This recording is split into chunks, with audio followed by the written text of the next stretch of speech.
Hola, ¿cómo están? Bienvenidos otra vez a su podcast. ¿Y vos qué pensás?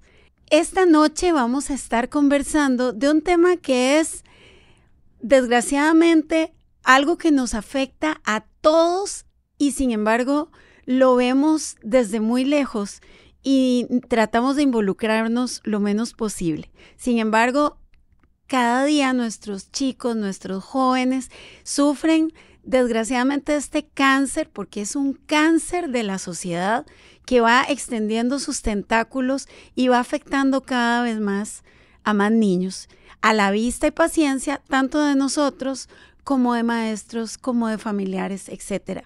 Y precisamente el tema de hoy es el bullying.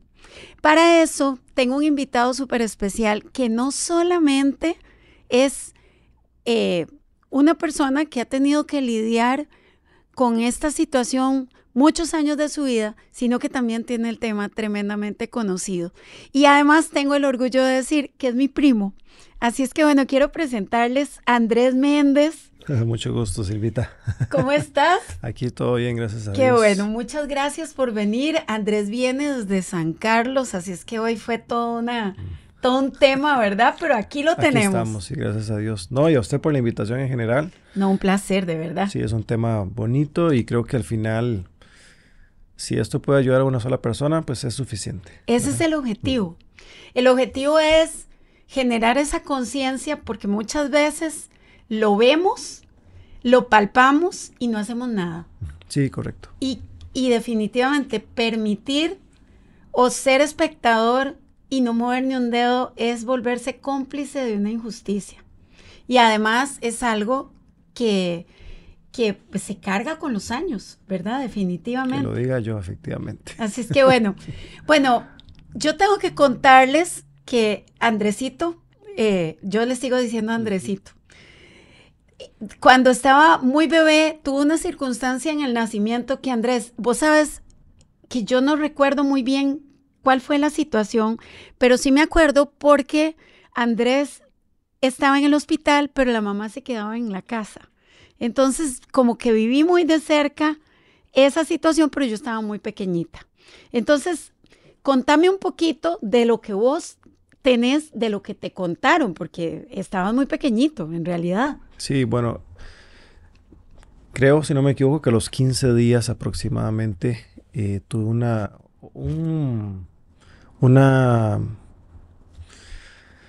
obstrucción intestinal. Entonces no me pasaba la leche de mi mamá. Y comencé a devolverla y entonces se dieron cuenta que el intestino no estaba trabajando bien y entonces fue donde me operaron del intestino. Y en la operación tuve la complicación de septicemia, que fue lo que se me contagió. Y la septicemia es como una infección, es casi como, yo lo tomo como una leucemia, ¿verdad? Pero es una contaminación completa del cuerpo. Sí, y se alojó directamente en la cadera derecha.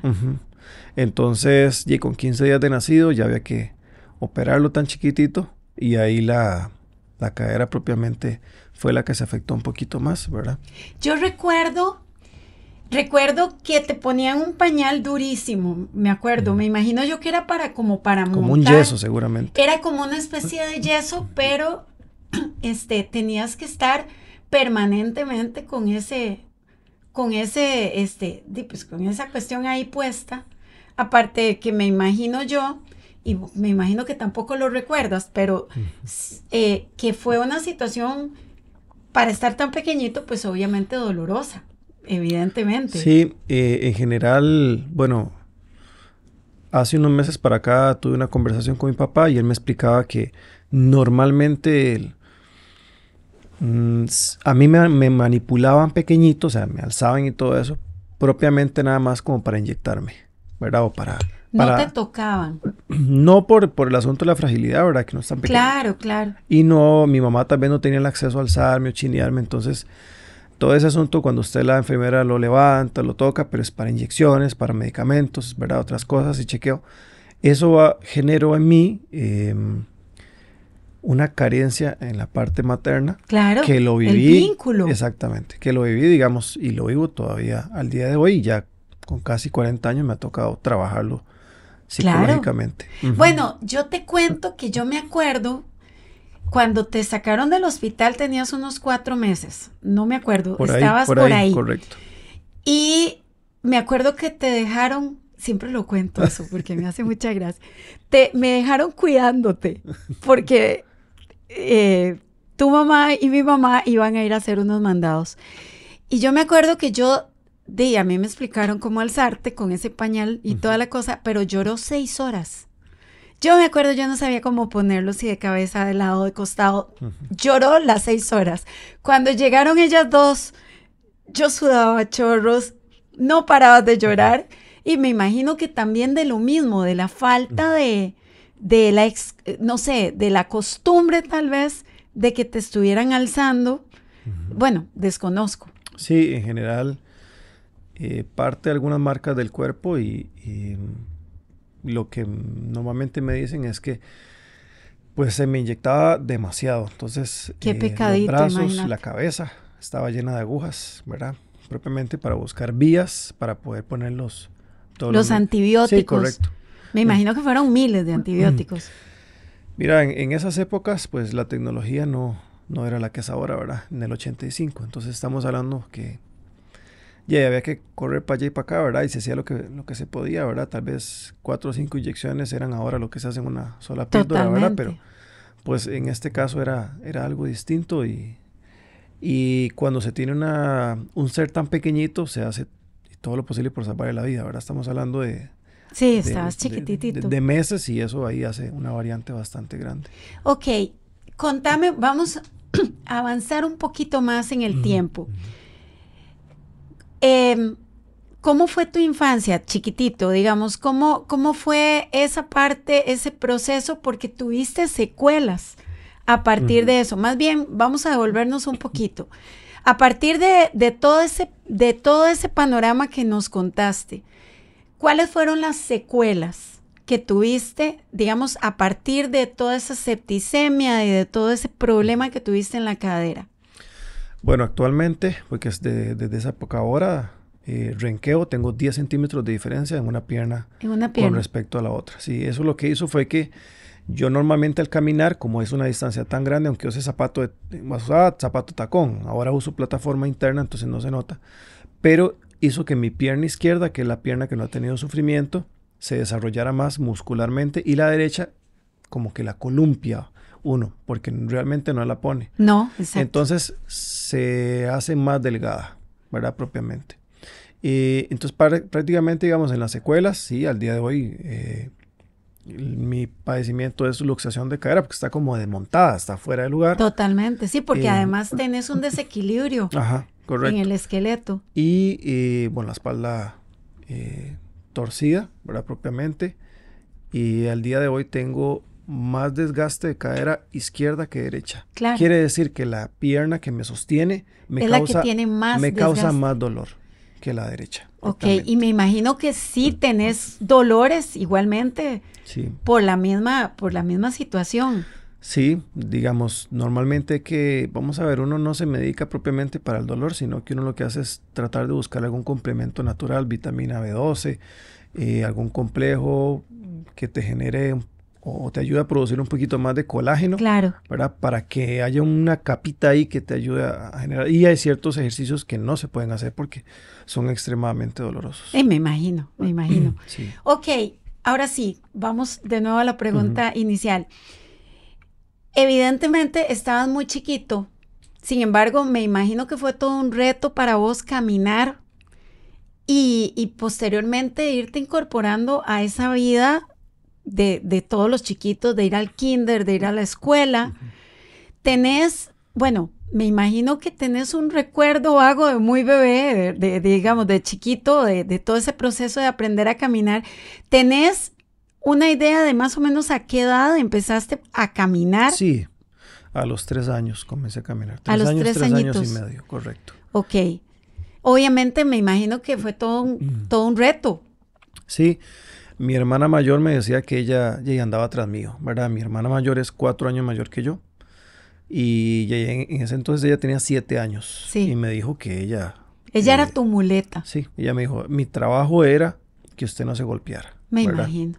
propiamente eso.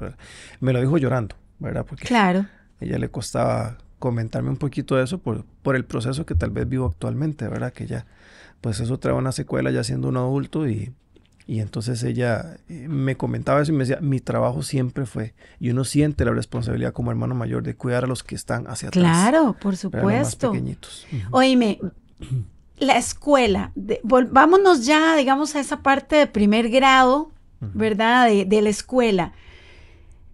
¿Cómo recuerdas precisamente ese proceso de escuela? El no poder, por ejemplo, jugar como los otros chiquitos, el hacer deporte, ese tipo de cosas, pues obviamente te limitaban, ¿verdad? ¿Tenés algún recuerdo en particular que tengas de esa etapa escolar? Sí, creo que la escuela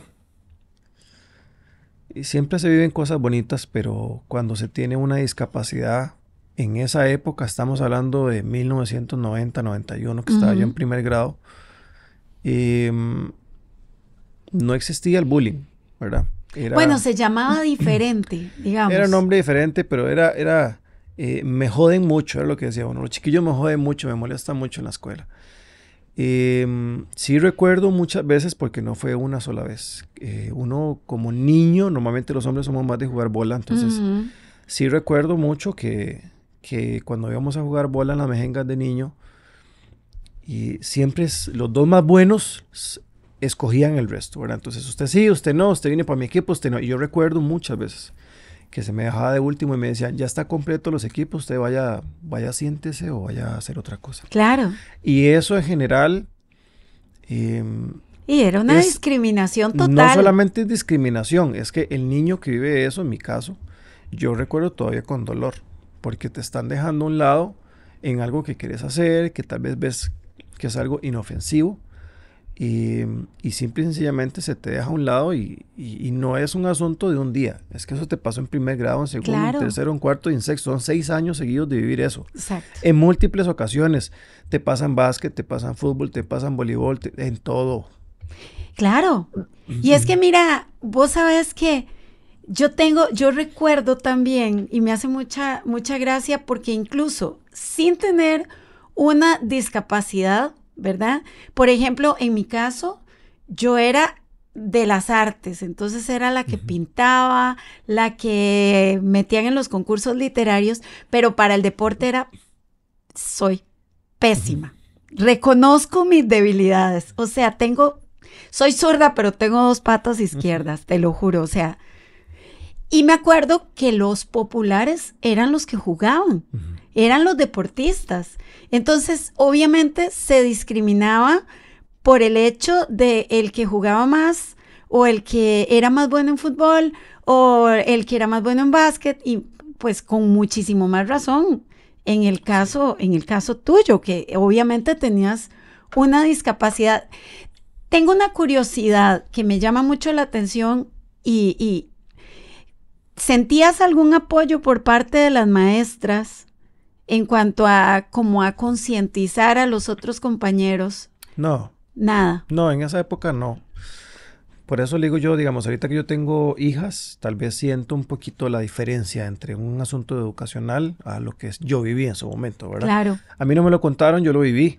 Entonces, cuando usted llegaba y tenía algún tipo de rechazo o tenías compañeros que te ponían un apodo diferente diario, entonces uno llegaba, bueno, primero había veces que quedarse callado porque uno no quería aparentar como ser el llorón de la clase, ¿verdad? El que se queja por todo. Es que había que tener una coraza. Sí, uno mostraba, claro. Vamos a ver, ya por sí la discapacidad te hacía débil, ¿verdad? Físicamente a veces te golpeaban, te empujaban y usted echaba a correr para golpear al niño y no lo alcanzabas, o sea, no había manera de agarrarlo. Entonces, cuando era un asunto verbal, pues uno decía, bueno, me voy a ir a proteger con la niña, y a veces la niña no le haga caso, ¿verdad? El Eterno no le haga caso como si fuera algo que no va a afectar, que me está afectando. Obvio. Con casi 40 años. Por supuesto. Correcto. Por supuesto, porque son, en algún momento lo hablamos, son heridas de infancia. Sí.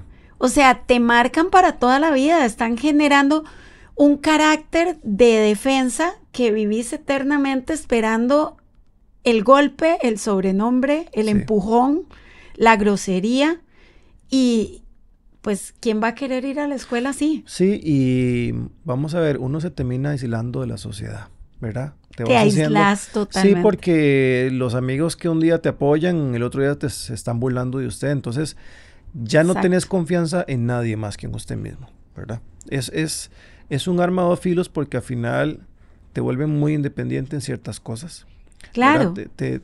La fortaleza suya las aprende a conocer y las te generan un carácter, pero es un carácter entre comillas. Sí, porque a veces la dulzura del carácter se pierde. Totalmente. ¿Verdad? Tienes apodos, tienes golpes físicos.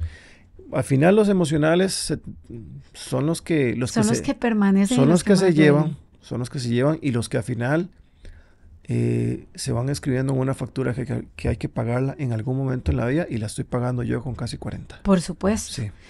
Ok, entonces, bueno, a partir de la escuela empezás a vivir esa discriminación. Sí. Si se puede decir discriminación. Sí, el bullying, digamos, que es lo que normalmente conocemos ahora, ¿verdad? Como le digo, en su momento no existía la palabra. No. Era aguante y los hombres no lloran y, ¿verdad? Entonces, usted decía, hay que ser fuerte aquí, hay que ser fuerte en la casa, hay que ser fuerte con la familia, con los amigos, en la iglesia, en todo lado había que tener una coraza que había que irla formando y uno la va formando y la van volviendo, ¿verdad? Y cada vez se hace más fuerte y vas en una etapa de la vida hasta que llegas al colegio más adelante y eso es casi indestructible, ¿verdad? Hasta el día de hoy. Es indestructible hasta cierto punto, porque si te pones a ver, tanto te dicen el aguante, te programas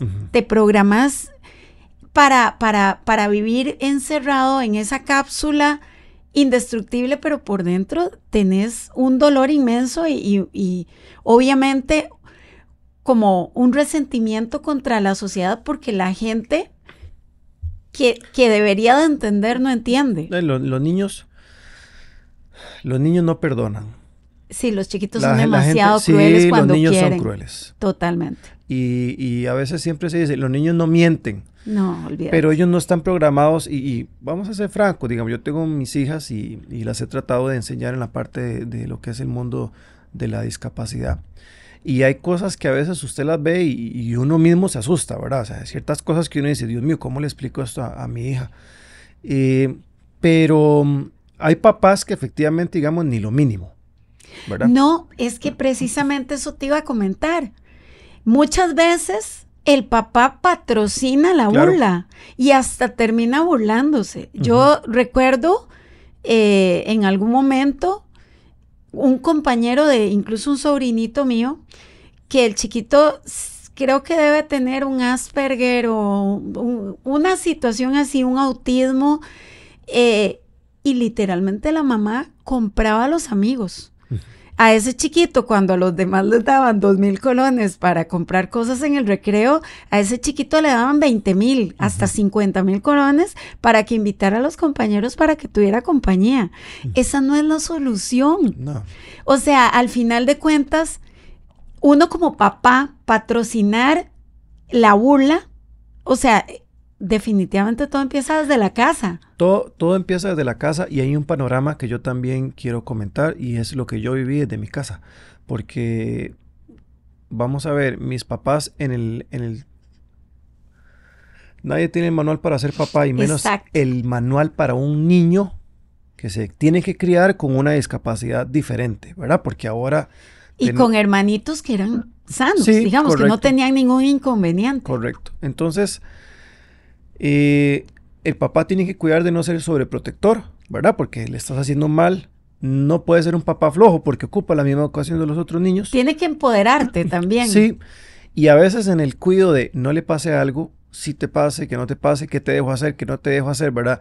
Lo han visto a uno sufrir tanto tal vez por el asunto de la pierna que les da un miedo de que pueda causarse algún daño en alguna actividad. Entonces, tener ciertas actividades restringidas. Sí. Yo, por ejemplo, una de las situaciones que me llevó a mi situación actual, digamos, fue, tenía como unos 8 años aproximadamente, 8 o 10 años. Y como estaba acostumbrado a que en los partidos de fútbol siempre me dejaran fuera, escuché una vez a mi papá lo llamaron para un partido amistoso entre los amigos de él.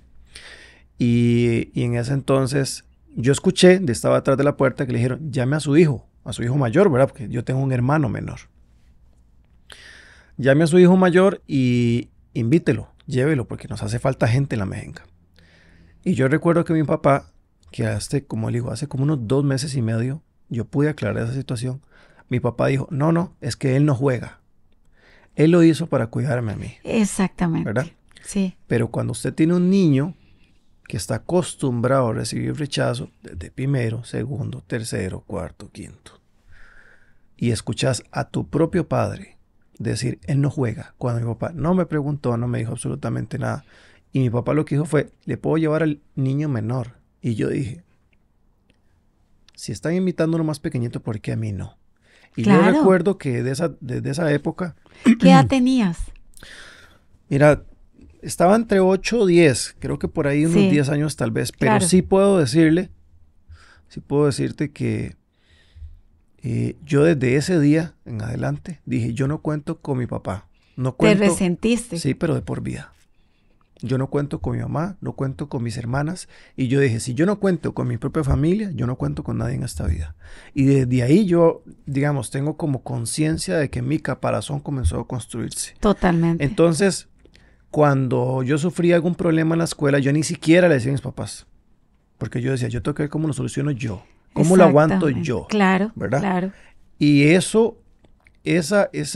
coraza de no querer compartir con nadie mis sentimientos, lo que me estaba pasando, yo lo llevé a la juventud, lo llevé a la universidad, lo llevé a mi trabajo, a todo. Lo llevé a mi matrimonio. Te aislaste completamente. Todo. Entonces la gente le dice a uno, ¿y cómo te sentís? Y yo, bien, pero usted mentalmente está acabado. Siempre ya bien. A los hombres nos cuesta hablar de un problema. Sí, ahora doblemente más, claro. Entonces, estamos hablando de un estado de conciencia en el que yo a mi mamá no le decía mami, le decía doña Elisa. A mi papá no le decía papi, le decía don Johnny.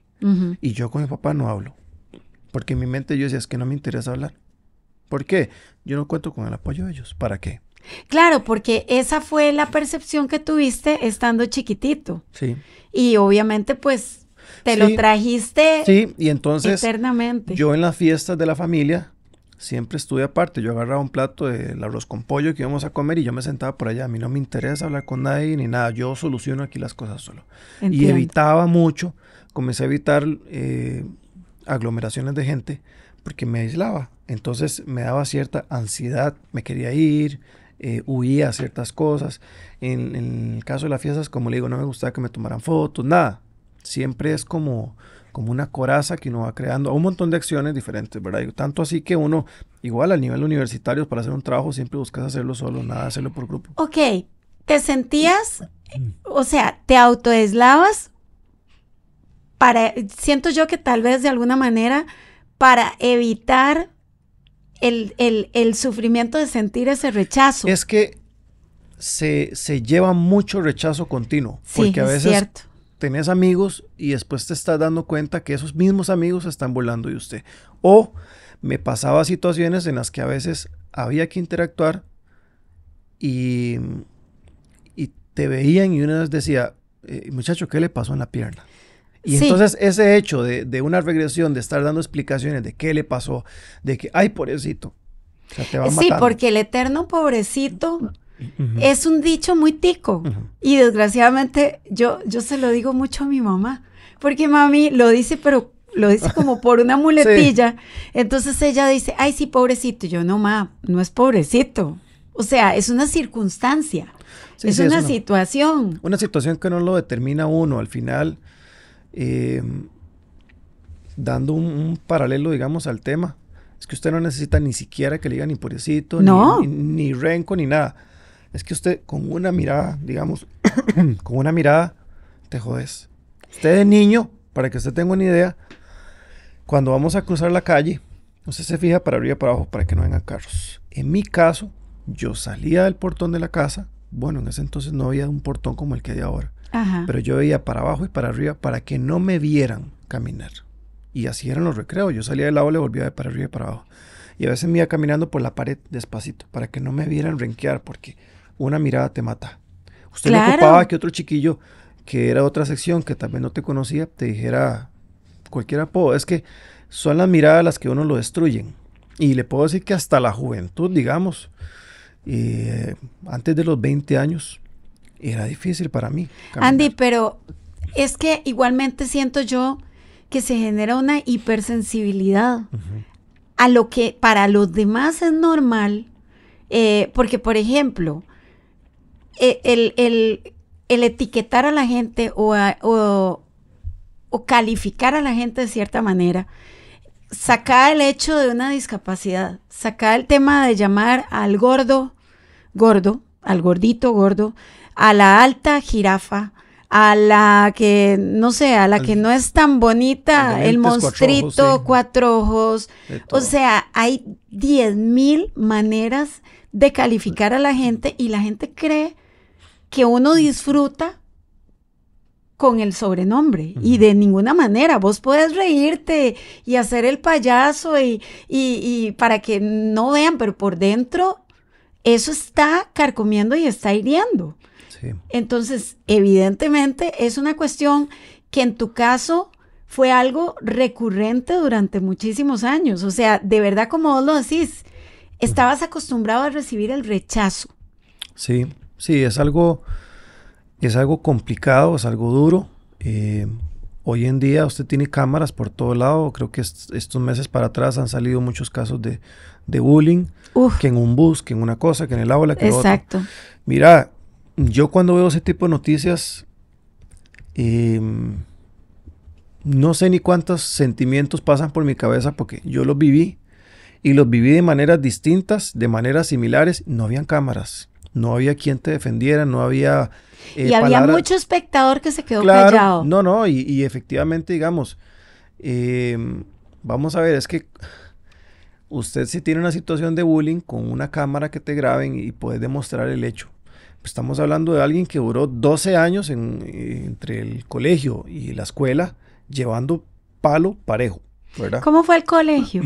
¿Cómo viste el colegio? El colegio fue la peor parte de mi vida. Me puedo imaginar que sí. Es lo peor de mi vida. De hecho, yo, digamos, en la etapa en la que estoy ahorita, que es una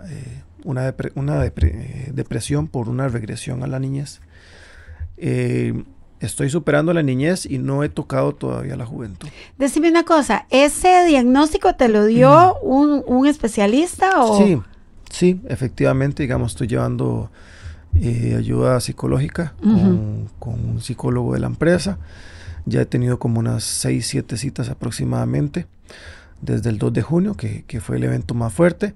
Y ahora, pues también estuve con la parte de psiquiatría, pero el psiquiatra me refirió directamente más a la ayuda y al acompañamiento psicológico porque es más... tiene que ver más con el tema de las emociones. Sí, correcto. Claro.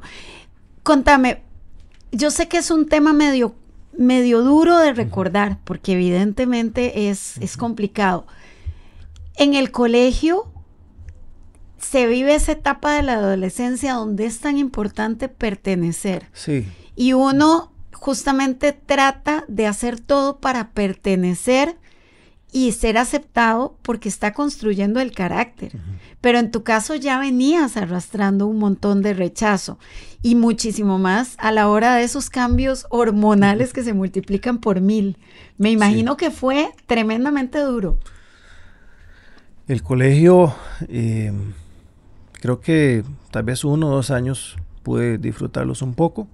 Para una persona convencional que no tiene ningún tipo de discapacidad es un choque fuerte, ¿verdad? Pasar de la escuela al colegio.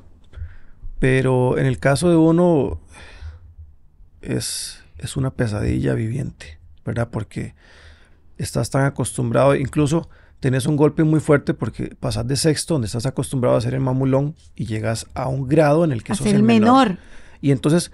usted dice, Dios mío, la pesadilla comienza, pero no te imaginas el nivel de pesadilla. ¿Dónde va a llegar eso? Claro, porque los más grandes, abusivos, terminaban aprovechándose del chiquito, sí, ¿no? Y vamos a ver, en mi caso, que fue una etapa difícil, yo creo que no se puede tampoco encasillar en que fue una pesadilla total. pero yo le puedo decir que yo estando en 10º, que es, o sea, ya estás adentro de un grado, ya te sentís mamulón, en 10º me pegaban los de 5º. O sea, yo salía del portón del colegio y tenía 2 que me pegaban. Entonces salían todos, el portón era solo para que pasara una persona, entonces era una aglomeración muy grande. Ay, qué groseros. Y entonces sentía un golpe, volví a ver hacia un lado y cuando volví a ver y yo trataba de enfrentar al otro porque me sentía tal vez grande, sentía otro golpe por otro lado, sentía zancadillas, digamos, zancadillas en las que no me caía porque era una aglomeración tan grande que los mismos de adelante, te la apretación. atajaban. Exacto. ¿Alguien te defendía o no? No, no tenía amigos en ese entonces, ni uno solo. Ni uno. Creo que Dios era el que me mantuvo con vida en esos momentos. Definitivamente. Ni uno solo. O sea, le puedo decir que en 10º año, que fue el peor año de mi vida,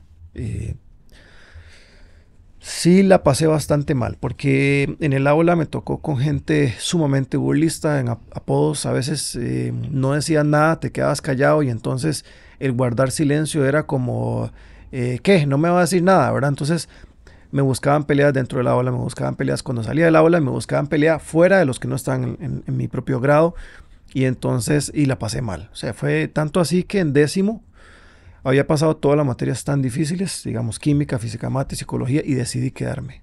Porque yo dije, si yo paso el año con esta gente, el próximo año va a ser peor. Yo me voy a morir, digamos, no voy a aguantar. Y en 10º recuerdo que me quedé en artes plásticas, en español y contabilidad. Iba súper bien y dije, yo ni voy a ir a clase, no me interesa.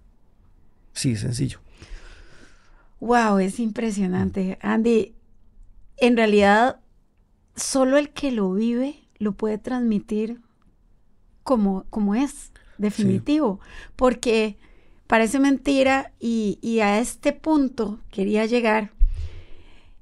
El hecho de que muchas veces disminuimos la importancia del dolor que significa vivir estas cosas. O sea, vos ahora como papá, definitivamente lo podés comprender perfectamente si se lo hacen a alguna de tus hijas, ¿verdad? Y obviamente, tal vez en su momento tus papás no estuvieron preparados o no tenían la suficiente información, pero aunque la tuvieran, tal vez no estaban preparados a como en este momento se dan las cosas. O sea, tuviste que pasar por una etapa tremendamente dura para tener, digamos, la fuerza en este momento de sentarte a hablar de algo que es tan difícil.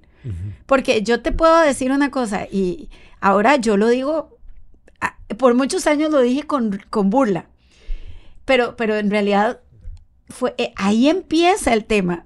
Yo me acuerdo que teníamos una vecina, que era una señora grande, y ella nos llevaba a la escuela, estábamos chiquititos.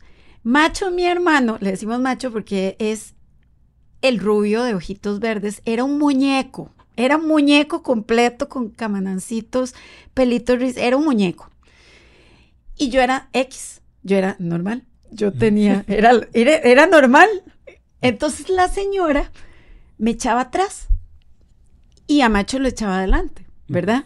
Entonces, claro, yo ahora lo vacilo porque yo decía, sí, Macho, como era lindo, lo tiraban adelante. Después yo me empecé a aprovechar de esa circunstancia, ¿verdad? Porque como él lo echaban adelante y era un añito menor, entonces dígale que nos compre helados.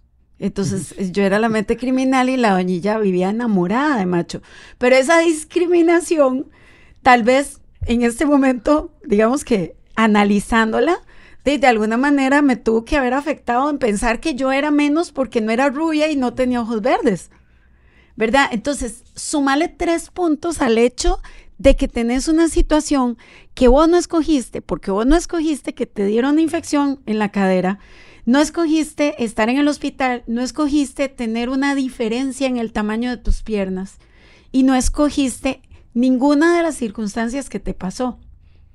Entonces, ahí es donde justamente las secuelas de las cuales yo te comentaba, la información que vos quieras dar aquí es completamente tuya, pero lo que buscamos es precisamente tocar esa conciencia y poner las barbas en remojo, porque no es solamente el que hace la burla, es el que la permite, es el espectador que ve y no hace nada.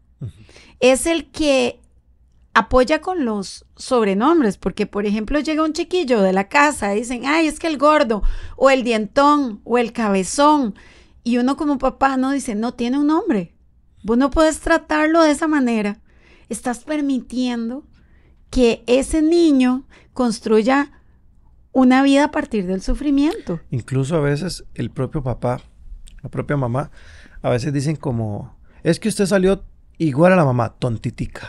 Entonces, eso lo he vivido. Entonces disfrazás una ofensa a tu propio hijo, un bullying a tu propio hijo, haciéndose usted pasar. Y el hijo suyo no tiene por qué pagar los platos rotos de si usted es como tenga que ser, ¿verdad? Pero al final eso ya te marcan. Es que te va calando, y entonces llega un momento en el que cuando el hijo en el colegio alguien dice, es que es brutitico, es tontitico.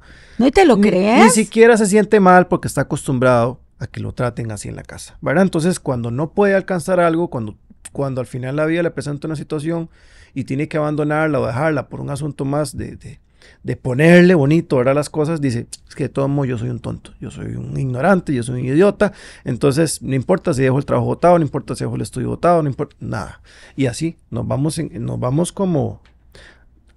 van encajando a veces desde la casa sin querer. Por eso le digo yo, uno a veces lo hace por un asunto lo hace involuntario, sí, muchas veces. Sí. Incluso ahí es donde te fijas en la importancia de la etiqueta, de lo que vos le decís a tus hijos, de la forma en que lo tratás. Por ejemplo, una cuestión que puede ser tan eventual como que se te quiebre algo. Ay, es que usted, manos de popó, por no decir la palabra. O de una vez te van marcando y te van etiquetando de manera que vos lo interiorizás. Sí, y vamos a ver, el trabajo en casa es vital. Es demasiado importante porque usted puede tener la discapacidad X, si sus papás lo instruyen bien, usted termina siendo una maravilla, ¿verdad? Porque yo en mi caso, como les decía, mis papás a mí nunca me ofendieron de palabra, nunca me hicieron sentir menos, nunca. Ellos me cuidaron. Claro. El comentario que dijo mi papá, yo nunca se lo quise decir hasta hace 2 meses y medio, ¿verdad? Pero propiamente, digamos, a veces te cuidan, pero uno tiene que explicarle también a los hijos las condiciones del por qué yo como papá estoy haciendo ciertas cosas. Uno también necesita eso. Es importantísimo eso. ¿Verdad? Porque a veces uno cree que nada más no me llevan a tal lugar porque no quiero hacer esto, porque no quieren hacer lo otro, no le quieren permitir, o no dejo que se junte con fulanito porque tal cosa. Bueno, ¿por qué? O no la lleva a natación para que no se ahogue. Exactamente. Eso me pasó a mí y ahora lo sufro porque, ven, ¿verdad? Un ancla al fondo de la piscina. Ahora, hay cosas, vamos a ver, hay cosas que hay que aprender y hay que aceptarlas como papá. Primero, los hijos no son perfectos, ¿verdad? Entonces, mi hija, por ejemplo, voy a dar un ejemplo acá de lo que yo vivo con ella. Entonces, mi hija se llama Isabela y yo a veces, mi hermana, cuando le iba a poner el nombre a mis hijas, me decía, tenga cuidado como le va a poner, porque así los apodos. Y entonces yo le dije, tranquila que yo soy experto en eso. Entonces yo a mi hija le digo, Isabela Mortadela, así me le van a decir en la escuela. Entonces yo dije, bueno, Isa, ven acá. Y entonces ya cuando ella viene le digo, Isabela Mortadela, así me la van a decir en la escuela. Tenga cuidado, no se sienta... Y todo te rima. Ajá, tenga cuidado, no se sienta mal. De una vez se lo voy diciendo. Claro. Pero yo se lo digo en una forma en la que ella se sienta bien. No se lo tome personal. Exactamente. Exactamente. ¿Verdad? Porque yo ya viví apodos en los que, como le digo, fue para mí una pesadilla. Y eso para mí es, cuídelas en ese sentido porque esas palabras te terminan matando. Te marcan eternamente. Te terminan matando. Decime una cosa. Dentro de la experiencia, digamos, que has venido viviendo, a lo largo de los años, bueno, te casaste con una mujer encantadora que creo que ha sido un gran apoyo para vos. ¿Qué edad tienen tus hijas? Tengo una hija de 14 y tengo una hija de 5 añitos. Ok.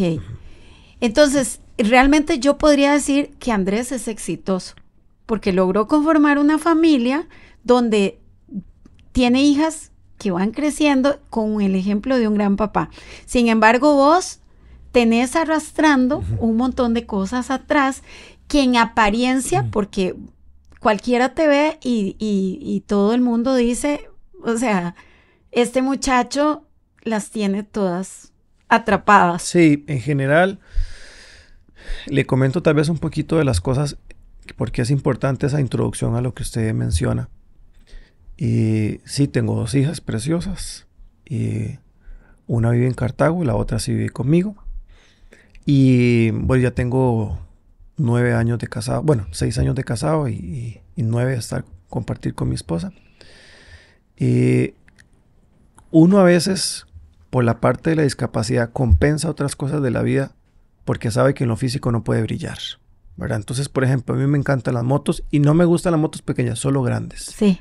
Solo motos exageradas, ¿verdad? Ok. Estuve en la selección paralímpica varios años, selección paralímpica de tenis de mesa. Eso me ayudó a compartir mucho la parte deportiva también. Ah, súper bien. Ajá, lo dejé hace como unos 2 años por el dolor en la cadera izquierda que ya no aguantaba. Me imagino que sí. Sí, uno es curioso cuando usted está en la selección paralímpica, usted no tiene, no puede decir, es que me lesioné. Usted juega con una lesión de por vida. Sí, ahí ¿verdad? me quite. No hay nada que hacer. O sea, el dolor, ahí a usted no lo clasifican por dolor. Usted no dice, es que me duele mucho. Ahí no. Usted lo clasifican por la discapacidad. Le duela o no le duela, juegue. ¿Verdad? Eso es otra cosa. Y en la vida es así. A nosotros nos toca, ¿le dolió el apodo que le dijeron? Papito, arranque y dele. Juegue. Es que es así. No hay otra manera más que esa. Es así. Y a pesar de todas las cosas, de tener, digamos, de aprender a manejar un carro, de manejar la moto, tengo 2 trabajos, tengo una empresa pequeñita, digamos, ya tengo 6 años de tenerla, que es un acuario. El acuario, tengo sí. 13 años de estar en una empresa y de tener cierta estabilidad, digamos, económica y digamos, de posesiones, de decir, puedo hacer mis cositas, puedo ganar lo mío, puedo conseguir las cosas mías. Ser autosuficiente. Sí, yo decidí no contarle nada a nadie. Y eso me lo fui arrastrando toda la vida. Y yo dije, no es necesario, porque ya yo soy así, ¿verdad? Yo no ocupo, mi esposa a veces me decía, es que usted tiene que tener cuidado porque usted no es cariñoso con su papá ni con su mamá. Y yo le decía, pues que no me hace falta. Porque si yo no los abrazo, ellos no me abrazan. Mi mamá no me dice te amo, entonces yo no le digo te amo. Claro. Me costaba decirle mami, me costaba decirle papi, o sea, me costaba... Del 1 al 100 me costaba 99. Yo evitaba hablar con ellos para decirle papi y mami, yo lo que fuera. Pero claro, fue por el mismo enconchamiento que viviste, por supuesto. Sí, porque uno lo va generando así, igual con mis tías, con mis hermanos, con lo que sea. Un abrazo no existía, un beso no existía, nada. Un día la madre, pues podía darle un abracillo así, pero muy rápido porque sentía extraño. Sí, ¿verdad? Claro. Y llega un momento en la vida en el que comenzás y la factura ya se está aproximando a pagarla. Es que llega un momento en que todo eso cae. Y llega y puede llegar, yo le doy gracias a Dios que llegó como llegó, porque puede llegarte una enfermedad. ¿Verdad?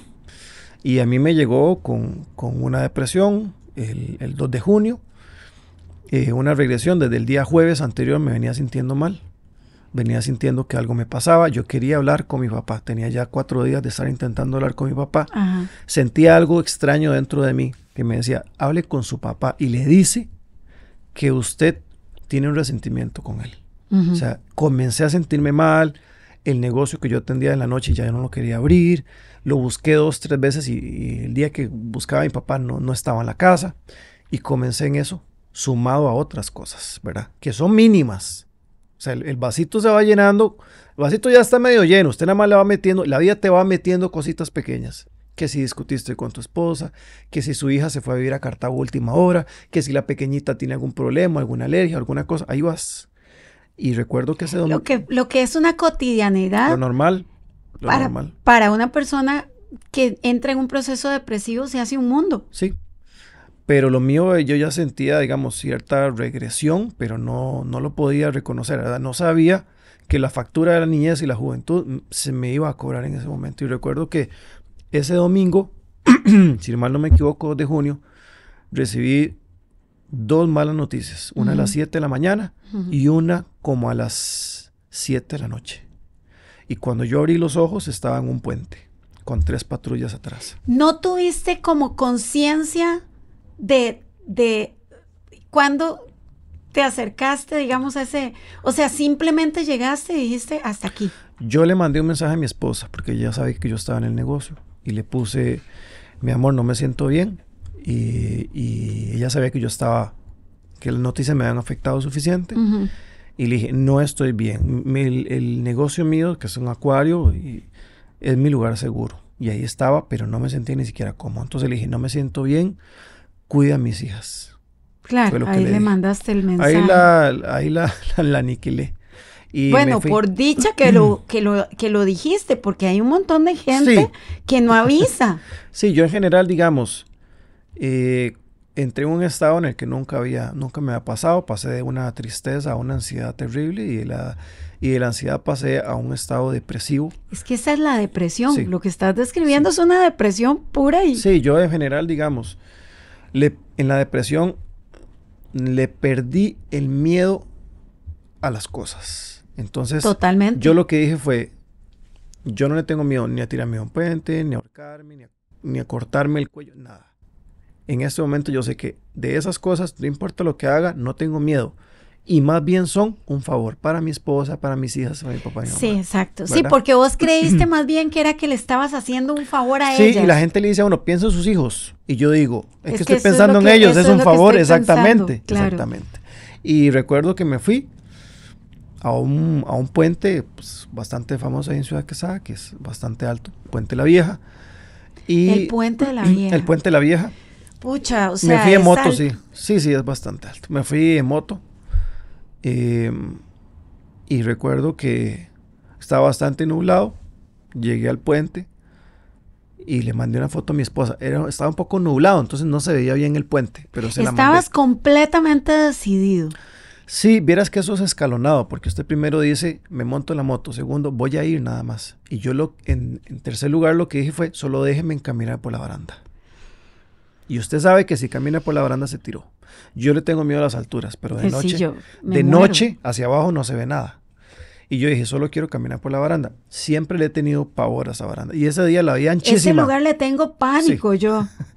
Y al final le mandé una foto a mi esposa. Ella, cuando yo le puse el mensaje de que cuidara a mis hijas, entró en pánico. Ella salió en carro de la casa con ellas y ella se destinaba a otro lugar donde yo normalmente me reunía con los muchachos en moto. Y era contrario a donde estaba el puente.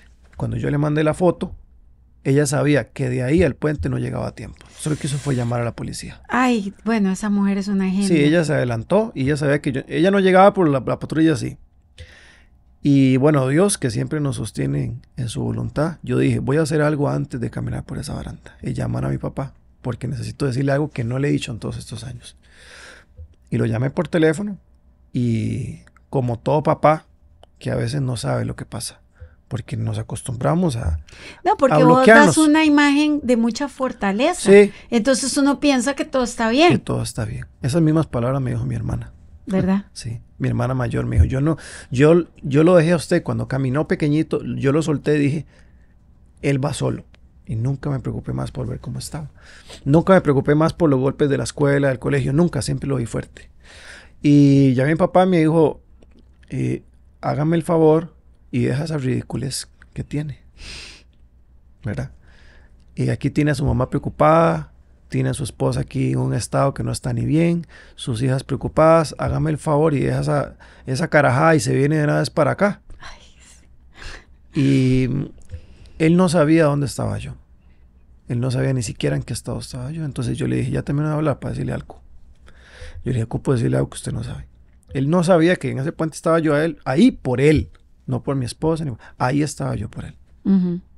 Y cuando hablé con él, y comencé a explicarle ese evento desde los 8 o 10 años y le dije, desde aquí yo dije, yo no cuento con nadie más. Por usted no cuento con nadie más. Y él me dijo, es que era por cuidarlo. Yo nunca lo hice por algo malo. Claro. Y mientras estaba hablando y tratando de comprender, el cuerpo de uno va sacando lo que desde hace días debió sacar. Claro. Y no hacerlo llevar hasta ese puente. Wow. Cuando me di cuenta, yo tenía, no sé, 8 o 10 policías a la par mía. Me imagino. Tenía 3 patrullas atrás. Y yo estaba con la llamada. Y ellos, o sea, pues llegaron a tiempo antes de, ¿verdad? Y cuando yo estaba en la llamada, yo volví a ver a mi alrededor y las luces y todo, como que el estado comienza a bajar un poco, comienzas a llegar a tierra. La ansiedad baja. Sí, a tierra. Y uno dice, Dios mío, ¿qué me pasó? O sea, ¿hasta dónde llegué yo? Bueno, Andy, ¿cuánta gente no llama, no da tiempo Sí. Tengo en la cabeza a una muchacha que me acuerdo que era una mujer lindísima, de pronto se bajó del carro y se tiró, una muchacha, Debbie Formal, por cierto, no le dio tiempo de nada. O sea, ¿cuánta gente de pronto la ansiedad se lo come? Porque no es un estado de conciencia, siento yo. Sí, la psicóloga me decía que parte de lo valioso es que mi papá todavía estaba vivo. O sea, yo tenía la oportunidad de arreglar un problema con él. Pero hay personas que no tienen, o sea, o que tienen un problema con el que no pueden dialogar. Porque ya la persona no está. Porque tal vez era un asunto económico con el que no se puede dialogar. O sea, simplemente ya estás metido en un problema donde perdiste todo. Entonces no hay cómo arreglarlo. No puedes ir al banco porque ya perdiste todo. Y hay ciertas cosas, ciertos encadenamientos que a uno lo llevan a ese estado. En mi caso, como le digo, tuve la bendición de poder hablar con mi papá, que yo recuerdo, digamos, que ya después para acá venía escoltado porque como la moto es tan grande no quería que nadie la manejara, ni ningún policía la iba a agarrar, entonces claro, ahí me vine medio escoltado.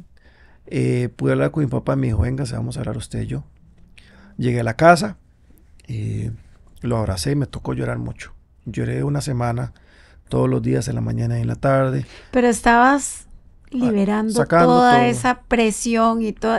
Es algo que yo digo que de alguna manera Dios permite porque necesita que cerremos un ciclo y abramos uno nuevo. Sí, y lo estoy cerrando. De hecho, yo esa semana, para que tengan una idea, mi papá me invitó a desayunar junto con él y con mi mamá. El martes, no se me va a olvidar, porque el lunes estuve casi todo el día en el hospital. Uh-huh. Y yo me frotaba acá el pecho y me decía dos especialistas con las que estuve que eso es paternar, eso es chinear al niño pequeñito. El niño interior. Que nadie lo había chineado, que abrazar lo inyectaron. Tu niño. Exacto. Sí. Y lloraba. Claro. Muchísimo, ¿verdad? Muchísimo. Pues mira, definitivamente impacta, te cuento, impacta porque desde la óptica de ser espectador o de escuchar a alguien que es capaz de hacer un video en Facebook y comentar algo tan fuerte, hay varios tipos de personas, digo yo. Está el que se solidariza, echa para el saco, entiende la situación y trata de hacer algo al respecto. Está el que nada más quiere averiguar, viste lo que hizo y sí, no ayudan en absolutamente nada. Igual están los involucrados directos que son, por ejemplo, la figura paterna, la figura materna, que yo, desde lo poquito que me has contado, estoy completamente segura de que nunca fue con la intención de hacerte daño. Sin embargo, se convirtió en un daño que te arrastró por muchísimos años. ¿Vos qué pensás? Desde tu niño interior que estás sanando y que lo estás abrazando y le estás diciendo todo está bien. Yo soy el Andrés del futuro y te puedo decir que en este momento todo lo que pasaste trajo aquí a una persona que tiene un futuro, que tiene éxito. Pero como papá o como espectador, porque el bullying es, como lo decía al principio, es un cáncer. Y es un cáncer silencioso que vos no te das cuenta cuánto está atacando nuestros niños y en general. Por la cosa más tonta, por la cosa más estúpida, por un defecto que no existe y que te etiquetan a que la belleza tiene que ser de una manera o la perfección tiene que ser de otra. Digamos, me encantaría que vos expusieras tu posición desde el niño que fue bulliado. ¿Qué necesita un niño que está siendo atacado, bulliado, agredido, molestado? Desde todos los puntos de vista, desde el punto de vista de los profesores, desde el punto de vista de la familia, desde el punto de vista de las amistades.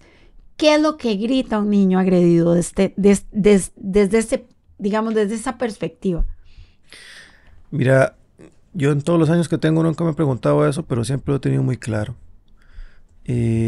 una de las cosas que más necesita un niño es comunicación y comunicación sana.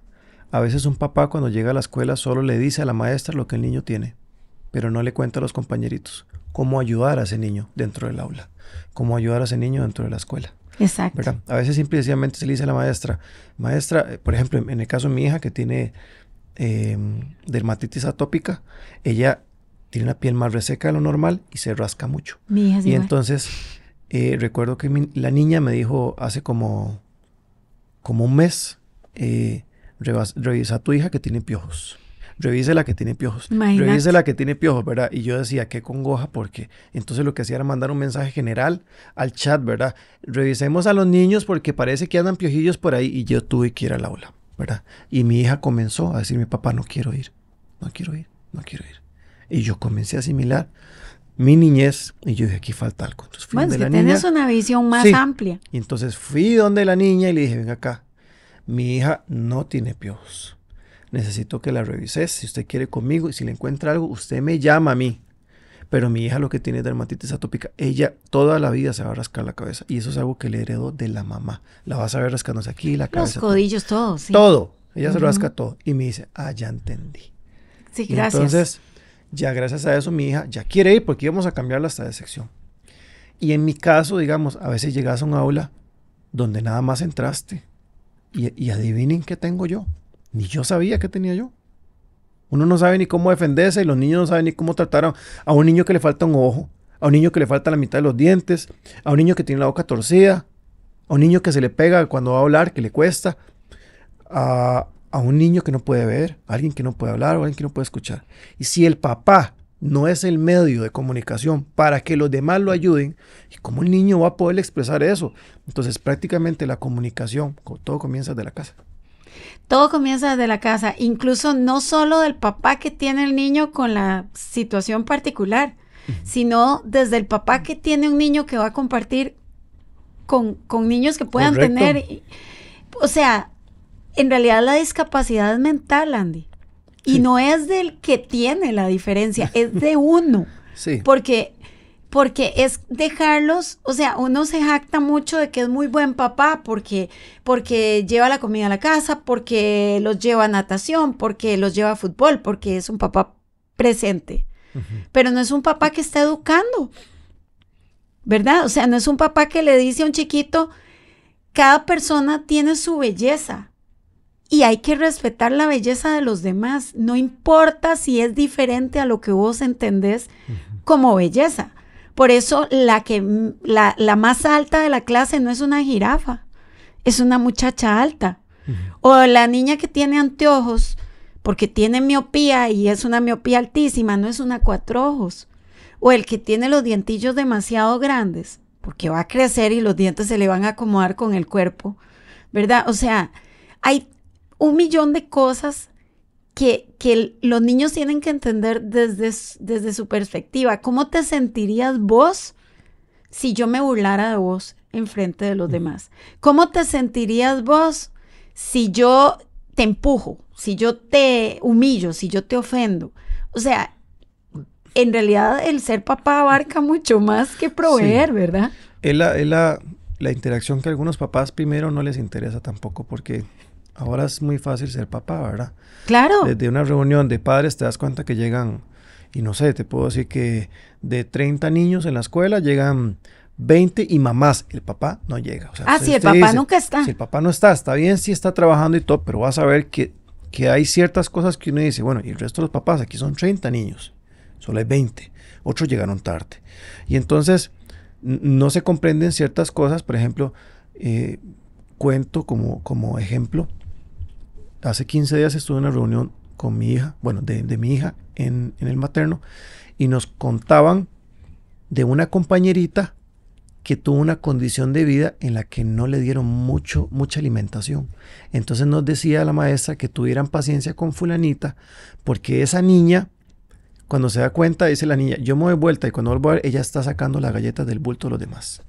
Ay, ella incluso chiquita. llega al basurero y abre, si un chiquito bota una galleta, ella se lo come. Y ella tiene una ansiedad por esa situación en la que vivió, y hay que entenderla, es una niña de 5 años. Entonces no sientan que cuando su hijo dice, mami, es que fulanita me robó la comida, comprendan y tengan paciencia. Que bueno, pero eso es una acción excelente. Exacto. Pero ¿cuántos papás, cuando ven que el niño tiene algo, simple y sencillamente se quedan callados? Yo le voy a comentar algo que está fuera del rango del bullying, que yo lo viví conmigo mismo. O sea, es un bullying interno fuertísimo. Yo tenía una enfermedad que se llama enuresis. Y la enuresis es que te orinas en la cama. Y yo pero es por lo mismo, ¿no? Sí, es parte desarrollada. Yo tengo entendido que la heredé de mi papá. Mi papá le dio hasta los 12. Acabas de basurear a tío Johnny en público. No, tengo entendido porque es un tema que yo no he hablado, pero mi mamá algo me comentó. Claro. Yo lo hablo por mí. Yo tuve enuresis hasta los 15. Y si usted le suma lo que yo vivía en el colegio y yo llegar en la noche a ponerme mantillas teniendo no 5 años, 15. Yo me las ponía a los 12, en 7º, en 8º, en 9º. Cuando había un lugar donde había que irse a dormir, yo no podía tener que quedarme afuera. Yo vivía, o sea, un silencio, un dolor, ciertas cosas que los demás no veían. Entonces, llevaba un palo por afuera y llevaba palo por dentro en la casa. Claro. Y era durísimo, durísimo. Y uno a veces no se da cuenta, ¿verdad? Entonces, cuando vemos ciertas cosas de nuestros hijos, tanto de si tiene un compañerito una condición especial, como si mi hijo tiene una, creo que una de las cosas más importantes en el bullying es hablar como papá para darle una solución a nuestros hijos de cómo los demás lo tienen que tratar, cómo los demás lo pueden ayudar. Involucrarlo, no tiene que ser en medio para que el niño al final tenga una respuesta de cómo llegar a ese mundo y cómo enfrentarlo y cómo los compañeritos pueden enfrentar a otro niño y que no se le entiende cuando habla porque es súper tartamudo. Claro. O a otro chiquito que tiene cierta parálisis y entonces pasa todo el día babeando y hay que estarlo limpiando y no saben qué le pasa. O un niño que tiene hiperactividad mixta y entonces y pasan un puro brinco y hablando durísimo y usted no sabe qué le pasa y no se queda quieto y entonces ese es el burro, el tonto, el mongolo. Pero lo pones en una condición de algún deporte físico y es un monstruo, ¿verdad? Porque prácticamente destroza a todos. Entonces, a veces, como le digo, siendo incluso niño, los niños a veces para ciertas cosas que te convienen se te ponen y otros no, ¿verdad? Te excluyen. Entonces, uno como papá siempre tiene que estar ahí, teniendo comunicación con los hijos para explicarle cosas que yo como papá voy a hacer para que él no tenga que sacar conclusiones por él mismo, a como... Para que no saque exactamente, para que no deduzca basado en su pequeña experiencia. Sí. Exacto. Andy, otra pregunta que creo que ya va a ser como para ir dándole el cierre al tema. Primero, te lo digo con todo mi corazón, creo que los discapacitados somos nosotros. Pues no. Creo que muchas personas están pasando y lo están viviendo por esta tortura silenciosa de haber vivido una situación y tener que enfrentarla. Ayer, por cierto, comentaba yo con una amiga mía que todos de alguna manera hemos vivido bullying en algún momento, tal vez no tan fuerte, tal vez no tan permanente, pero sí afectado en nuestra vida de alguna manera, lo que hace que tal vez nos sintamos, y se ve mucho, y te lo digo, yo saco muchas conclusiones por lo que veo en redes sociales, la gente que pasa posteando fotos, enseñando el cuerpo, enseñando más de la cuenta, etcétera. Vos no sabes si detrás de esa persona hay un bullying donde se sintió fea o se sintió feo o se sintió inferior. Pero después de haber vivido lo que viviste, si vos tuvieras al frente una persona que estuviera internamente pasando por el proceso por el cual vos has tenido que caminar durante todo este tiempo, y tal vez vos me dirás, yo no estoy para dar consejos, pero sí. ¿Cómo le decís a esa persona? ¿Qué le tenés que decir a tu yo interior cuando estás viviendo una situación de esta? ¿Cómo reversas de alguna manera la ansiedad que te provoca todos esos recuerdos tan difíciles? ¿Cómo cerrás esos ciclos? O sea, ¿cómo Andrés piensa que puede ayudarle a alguien a entender, a buscar ayuda para no llegar a los extremos, digamos, y incluso para sentirse mejor, para sentir que tiene un valor. O sea, yo creo que desde tu perspectiva es la mejor manera. Y cuando veo estos casos de las redes sociales, a veces me han dado ganas de contactar uno que otro muchacho en privado y poderle decir, quisiera comentarle mi ejemplo de vida para que no se sienta mal, para que sepa que hay algunos que ya pasamos por eso y darte las herramientas que yo no pude tomar en su momento, pero que te van a servir ahorita. Y una de esas es la comunicación. Hable. Sí, pero no hable con cualquiera. Porque cuando usted le dice a alguien, mira, es que el 2 de junio me iba a quitar. Recuerdo a alguien que me dijo, ya hay estúpido, ¿cómo se le ocurre? ¿Verdad? Sí. Hay gente que le dice a uno, llámeme. Si se sentís mal, llámeme. A veces no querés hablar con nadie. Totalmente. Y son pocas las personas en las que puedes confiar y son pocas las personas que te pueden atinar en la ayuda.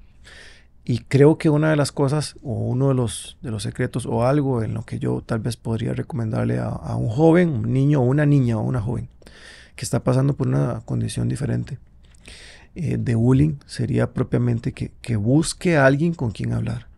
Porque el guardar silencio pasa una factura carísima que la estoy pagando yo. O sea, yo no he pasado por esta etapa. Como le digo, tengo 2 meses y medio, tengo que tomar pastillas. Y no pastillas para no volverme loco, sino para flotar en este mar tan estropeado en el que me están enseñando a nadar. Porque es así, o sea, la pastilla no me salva, solo me ayuda a estar un poquito más calmado. Y decirle a esa persona también que al igual que la ansiedad que me da, en los ataques de ansiedad que me da ahora, la psicóloga me decía, te van a durar 15 o 20 minutos. Después de ahí vas a estar en paz. Todo pasa. Va a llegar un momento en el que vas a estar en paz. O sea, se lo digo yo que aguanté 12 años de palo. 12 años que salí del colegio y dije, por fin vacaciones, ¿verdad? O sea, por fin vacaciones. Se lo digo yo que tuve que luchar el día a día con golpes físicos, con golpes psicológicos fuertes, con guardar silencio, con llegar a mi casa y darme cuenta que tenía algo donde no me podía ir a quedar donde un amiguito o algo porque me orinaba. Entonces eran golpes en silencio que tenía que llevar uno, que había que esconderse. Hay que hablar las cosas, no con cualquiera. Hay que hablar con gente con la que yo sepa que me están encaminando bien. Y muchas veces es un profesional. Yo nunca quise aceptar ayuda profesional porque dije, yo no la ocupo. Claro. Yo no tengo que cambiar. Claro. Pero cuando estás en la baranda de un puente y cuando usted, Silvia, ve la bolsa plástica donde usted lo van a echar, usted dice, papá, busque ayuda. Tiene 2 opciones. O busca ayuda o en esa bolsa lo sacan. Es sencillo. Y si usted joven cree que no lo van a sacar en una bolsa plástica, como le digo, yo me pude haber tirado a un puente, pude haber buscado drogas que me hicieron daño. De todo puede pasar. Claro. De todo. Claro. Y al final el que lo sostiene uno es el de arriba. No hay otra manera, pero hay que hablar. Y a veces la persona, como le digo, no hay ni que buscar, como me decía un pastor cristiano, me decía, a veces uno ni siquiera de Dios. A veces uno lo que ocupa es a alguien de confianza. Porque si pensás en Dios, uno lo que dice es, Dios me abandonó. Uno o sea, se enoja Dios es con el Dios. que, sí, Dios es el que nos sostiene. Claro. Dios nos sostiene, aunque no nos creamos. Pero a veces hay que hablar con gente con la que uno se sienta capaz para salir. Y a veces no puede ser alguien familiar, puede ser extra. Pero siempre hay que hablar. No podemos guardar silencio. Te hago otra pregunta un poco más profunda. ¿La vida es buena?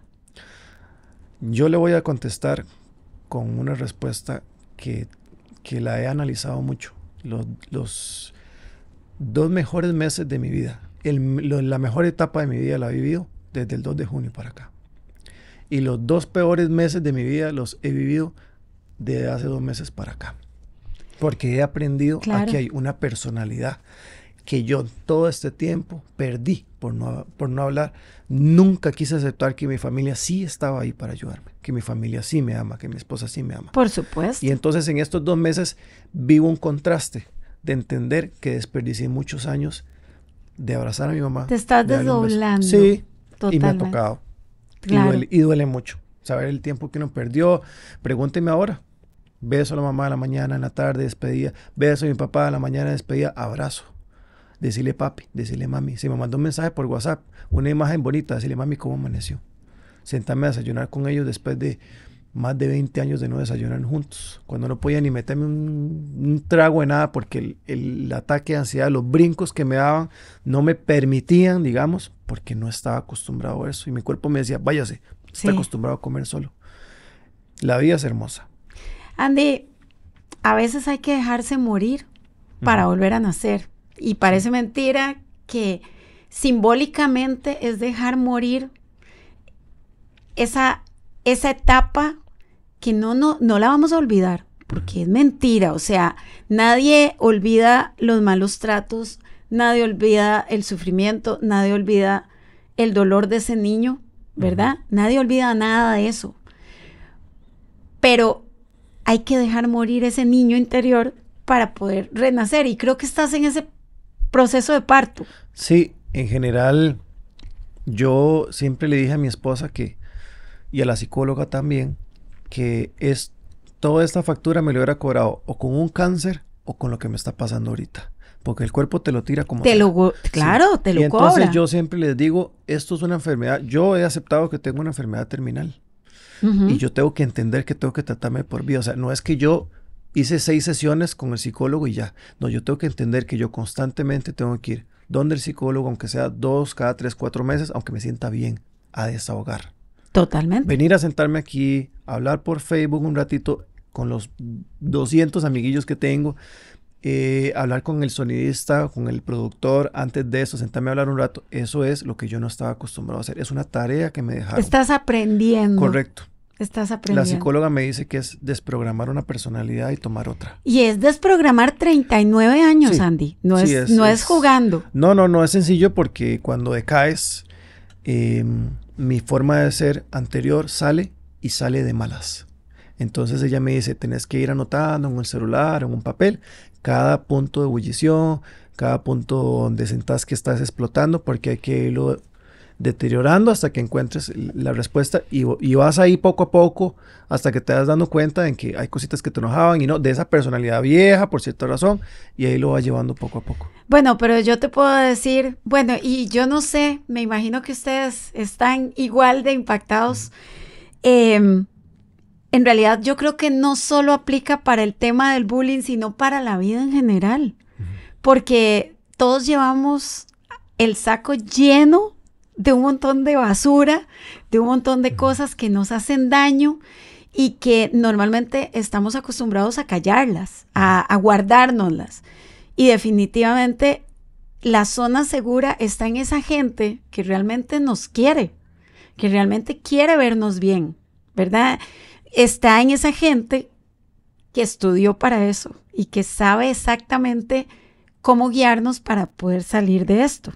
Entonces, Andy, de verdad ha sido, bueno, llevo 4 podcasts, pero ha sido increíble, de verdad que el tenerte aquí me llena de todo, de un montón de emociones, pero me llena de orgullo por vos, me siento orgullosa de vos, me encanta la valentía que has tenido y de verdad, se me llenan los ojos de lágrimas porque es impresionante.